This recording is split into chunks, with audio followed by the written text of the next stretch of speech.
Yesterday, civil societies came out to question the government that Kenyans were not consulted on the issue of GMOs, arguing that for the last 10 years, there has been no need to import or allow open cultivation of genetically modified organisms, food as the country has been able to make its food without GMOs.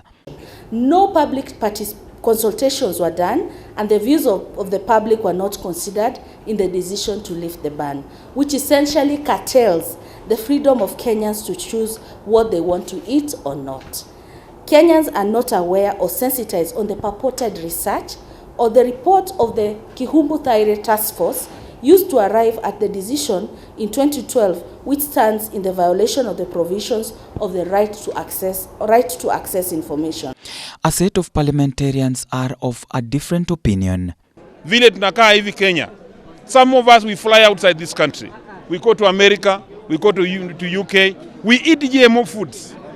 The nyama ambayo tunapata in India that comes from the US inalishwa na animal feeds. GMO kwanza inaenda kutoa suluhisho la animal feeds skyrocketing prices in this country. Animal feeds in Kenya zimepanda juu. Now the major solution to that is a GMO. I think I've had a lot of debate to do with the GMO food products allowed by government. I want to put it straight that there is nothing the government that will do outside the legal parameters. The conversation about GMOs is that as Parliament will play a critical role to ensure we put in the necessary policy and legislative intervention to ensure that the GMO products will meet the required international standards of health and safety. Mwingi Central MP Gideon Mulyungi has supported the civil societies on opposing the move to lift the ban. Well, you know, the other day I buried my grandmother at 120 years. And the reason why she lived that long, actually it was 130 years. We were corrected at the burial. We buried her about 2 weeks ago at 130 years. And that woman was very amazing. She never ate food that was not freshly cooked. If you gave her food, she would ask you when was it cooked. And even bread, she was not taking bread because she knew bread cannot be fresh. So in my view, we die young because of eating modified foods. And if we want to live long, I think we should avoid the GMOs. That's my position. Thank you. To the parliamentarians, the GMO will supplement the food shortage in the country. If we allow the revolution that GMO will come with, us as farmers will embrace modern. It will increase productivity. It will ensure there is enough food for all Kenyans. And therefore, when the challenges of drought and famine will come in, it will allow us the opportunity to have sufficient and be food secure.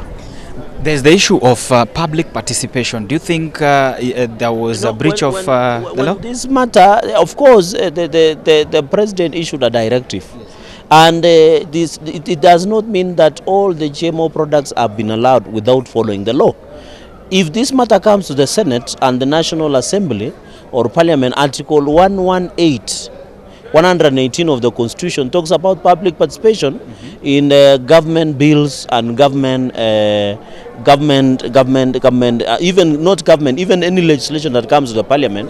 Article 118 will kick in place of public participation.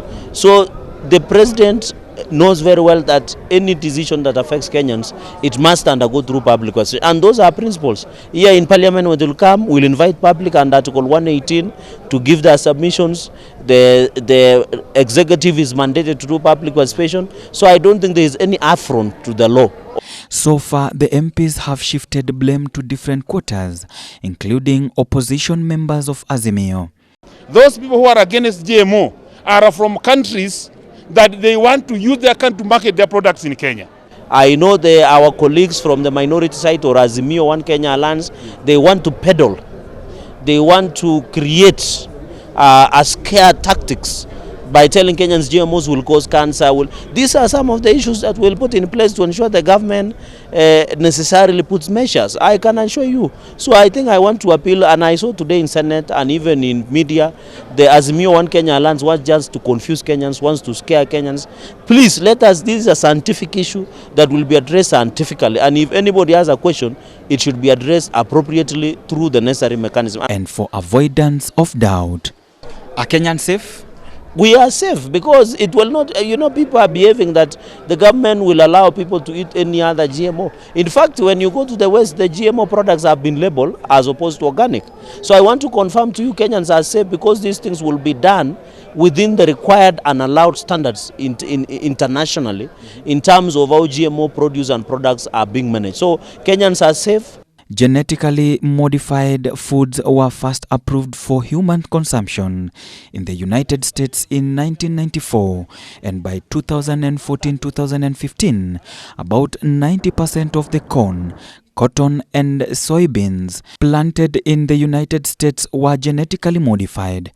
By the end of 2014, genetically modified crops covered nearly 1.8 million square kilometers of land in more than 24 countries worldwide. For Ebru TV, I'm Ode Francis.